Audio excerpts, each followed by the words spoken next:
The Apple iPhone 16 Pro Max is bigger and more powerful than ever. It has a beautiful screen, an excellent camera array, and new camera controls that could change how you approach iPhone photography. Power and battery life both get a boost to make this the big screen smartphone of your dreams. Apple Intelligence offers some useful and intriguing features, but it's not yet the thing that will or should drive upgrades. Still, if you have been holding on to an iPhone 12 or 13 Pro Max, this is probably the moment for a big screen upgrade. The iPhone 16 Pro Max was announced at the Apple Glow Time event on September 9, 2024 and it's shipping from September 20. This is a larger phone with more screen, more power, AI and a brand new camera control button, but it still costs the same as last year's iPhone 15 Pro Max in the US and UK. It's actually a little cheaper in Australia. I'm not arguing that $1,199 for a 256GB iPhone is cheap, but at least Apple didn't raise any price hike by $100. Apple also made a point at this year's iPhone 16 launch event of talking about some big trade-in deals. Its point, I think, was that you probably won't be paying full price for these phones. The virtually identical iPhone 16 Pro costs $999 but starts with half the storage space. If you like big screens and want a reasonable amount of storage for all that 4K 120fps video, you probably want to choose the iPhone 16 Pro Max. The iPhone 16 Pro Max is available in natural titanium, white titanium, black titanium and desert titanium, which is the color of my test unit. I still prefer the black. It might seem like Apple's phone design strategy is now why mess with a good thing. In some ways, that's true. The iPhone 16 Pro Max doesn't stray far from the aesthetic first established with the iPhone 12, but also carries forward the myriad challenge made over the last few generations, like the smoothed out edges and new action button which replaced the silent switch on the Pro models last year.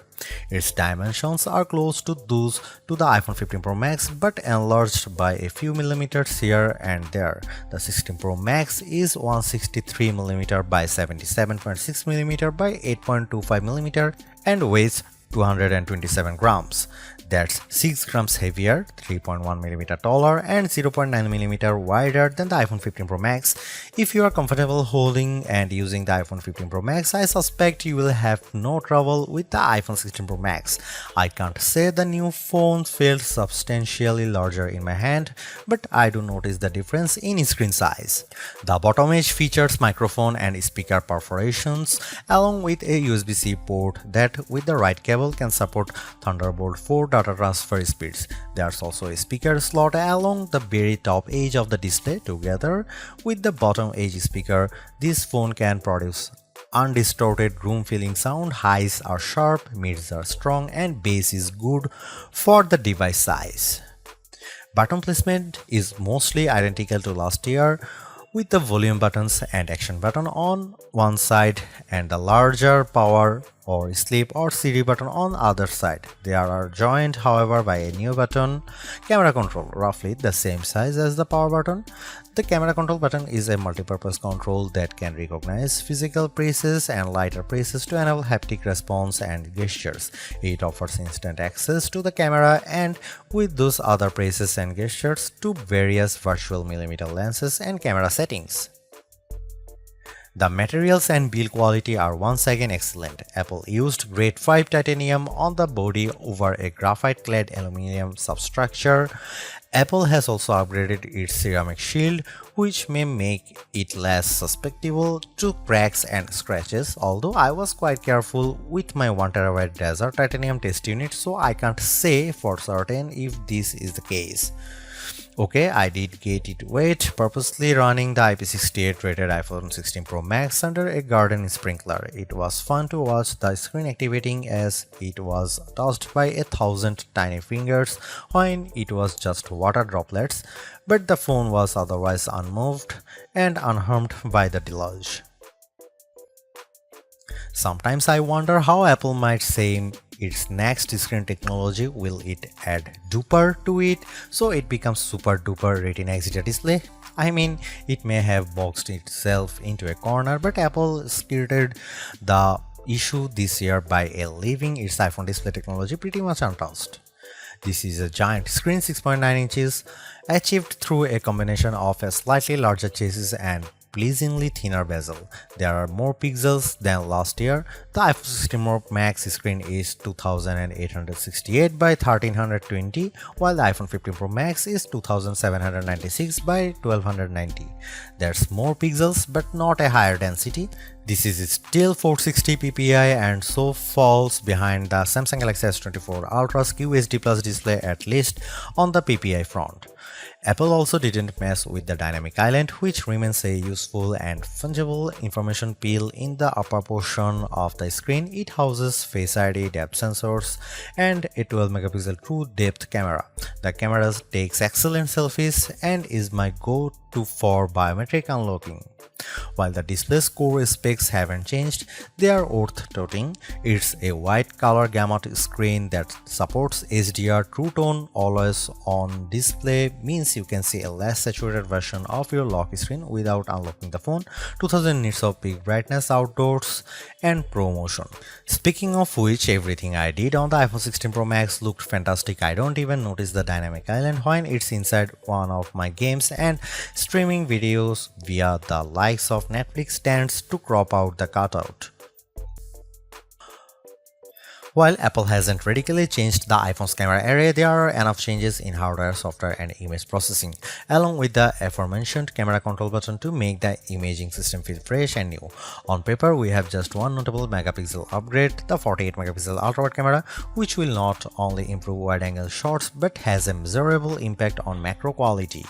Still, even though Apple didn't squeeze a much higher pixel count into the main camera, it did upgrade the sensor and is promising much faster shutter speeds, and the autofocus is now enhanced with dual autofocus sensors.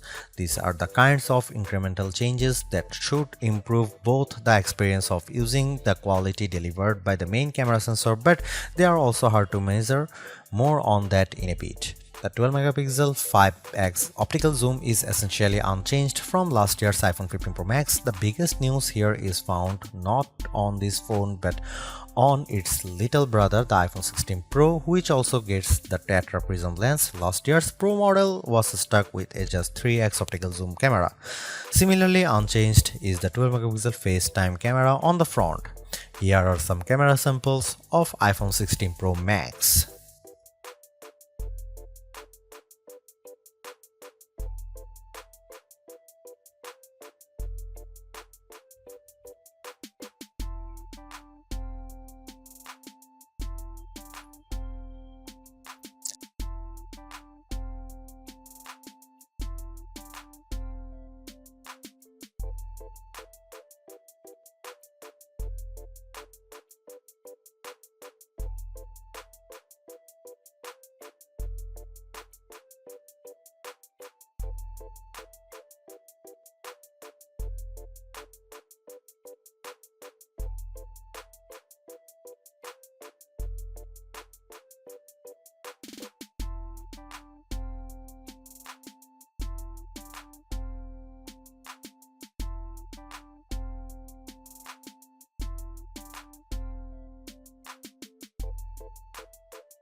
The iPhone 16 Pro Max have everything we have come to expect in a year-over-year upgrade even without Apple Intelligence.